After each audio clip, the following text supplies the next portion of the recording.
Hello. Hello. I've been to several of your retreats, and my friend encouraged me to ask the question, and I've been thinking about it, and at one of the last retreat I went to for helping professionals in California, you answered part of the question. You had picked it and answered it, but both of my parents were Holocaust survivors. My mother was liberated from Auschwitz in 1945, and my father from Bergen-Belsen. And I had a brother who died in the Warsaw Ghetto there.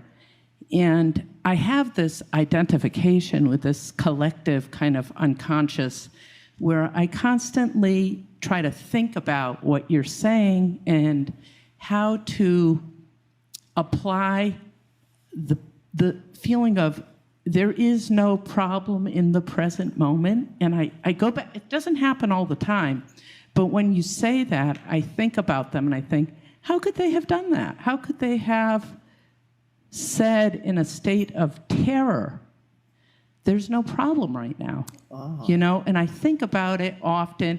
And I also just want to say that I find it really ironic that you have probably been the most influential person that in my life in terms of healing, and I go to many of your retreats, listen to the tapes, and you're of German descent. And I often think to myself, there is a larger picture here. I mean, it's irony, isn't it, kind of? You know? I was a little nervous to ask the question and even to make the statement, but my friend was encouraging me to do it. So, oh, thank you. Thank you. Well, I can assure you my sense of self is not derived from any nationality. There was a time when I was still in my egoic identity, when there was some feelings of unease when I realized what the country that I was born in had done. And so there was some suffering there at that time. Later, when I transcended that sense of self, that evaporated completely. But even at the suffering that I had done, it had been worse if my family background if they had been involved in any activity of that atrocious activity of that kind, it would have been far worse. But my dad was an outsider. He was actually imprisoned by the Nazis, not because of some deeply held political belief, simply because he couldn't keep his mouth shut. My mother couldn't keep her mouth shut either. And my mom escaped the work service that every young woman had to go to work on a farm or in a factory. So she was sent to a weapons factory to work. And she escaped after 2 days. She ran away, she jumped on the back of a truck and escaped, and then she lived in hiding for 2 years with her aunt in another city, and police were coming to look for her. So that's the story of my parents. So that was a little bit of a relief for me at that time, that they had absolutely not only not involvement, they were actually regarded as delinquents.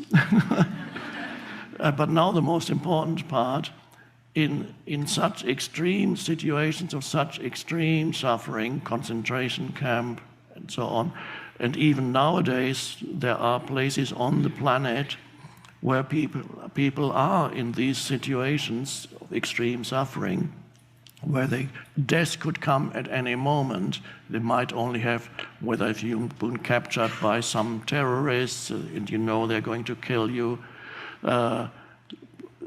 whatever it may be.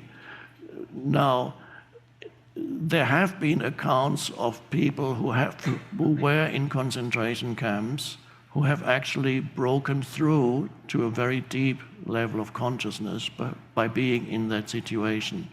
So, and it doesn't happen in those cases by telling yourself that there is no problem in the present moment. That would be a very weak statement and not really wouldn't work.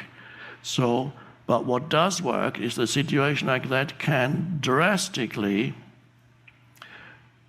burn up your ego completely, so that there's there's complete self-annihilation before the body dies. There's complete annihilation of the egoic sense of self, and all that remains is an intense presence of consciousness. You are not there as a person anymore. I know that there are a few individuals who have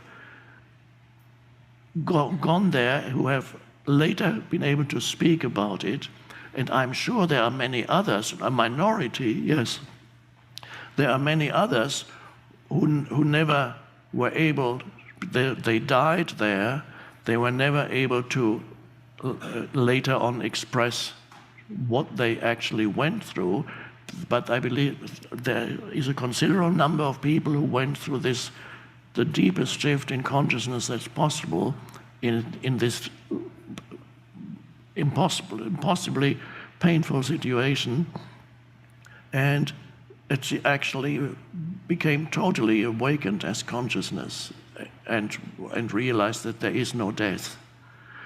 And others, of course, went through terrible fear and died in terrible fear. But the essence of who you are is not subject to death. And there is when we see the dreadfulness of that situation, which is not to be denied, so we also have to see on a deeper level, there is no death. And both exist. To knowing that there is no death to the essence of who you are, knowing that from an inner realization, does not mean that on another level the situation is not dreadful. So we do not, the one does not deny the other, and it has to be recognized in its dreadfulness. That's part, in the same way that I sometimes speak of how many people were actually killed by humans murdering other humans in the 20th century alone. And the figure is that I quoted a figure in The Power of Now, but I later found out that it was far too low. Nobody knows the exact figure, 150 million, 200 million. Humans murdered by other, now natural catastrophes and so on are nothing compared to that, what humans do to each other. And that's a form of collective madness. The Holocaust is one aspect of that, and another aspect of that would be what happened in Soviet communism, millions killed. Also in China, millions killed within their own countries, not even in the conflict between two countries. First World War, the madness of that. Second World War, the madness of that. The bombing of cities and entire civilian populations exterminated. Complete madness. So we have to see that what the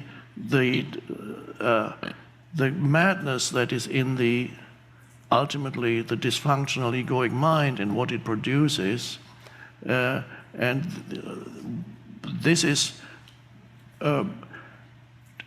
dreadful. You need to recognize the craziness of that, the madness of that. But at the same time, if we are able to go deep enough, we can realize that for a moment regard humanity as a consciousness. There's human consciousness, which is the collective of humanity. And every human being is an expression of the collective human consciousness. And the collective human consciousness is an expression of the universal consciousness. It's one strand, one ray in the universal consciousness. So you have universal consciousness, then you have the collective human consciousness on planet Earth. The collective human consciousness is evolving gradually through through billions of manifestations, humans, they're called human individuals. It's evolving gradually. And it's so another way of looking at it on a deeper level is the evolution of human consciousness is a very painful process. It goes through a nightmarish stage when the history of humanity looks like the history of it's a nightmare. But it is evolving. So we ourselves are expressions of the evolution of consciousness, and knowing that, we can still recognize the madness of what happened, and to some extent still happening. People often say, by the way, things are getting worse and worse. They say, aren't they getting worse and worse? Well, I say, if you look at the history, just look at the first half of the 20th century, it can't be worse than that. We're not, so far, it's not, definitely not worse than that. So, but this is a long answer on two levels. No, they would not have said there's no problem in the present moment, but perhaps the situation forced them into a state of consciousness that we call presence, that they didn't have a name for, and eliminated the person completely. That is always the possibility when it happens. So, and then for you, it's important to derive your sense of self from the arising presence in you, not from the historical past, your own historical past, or the historical past of your family, but to acknowledge it, what happened, but not derive your sense of identity from it. That is important. Otherwise, you get trapped in that sense of identity. Thank you very much. Thank you.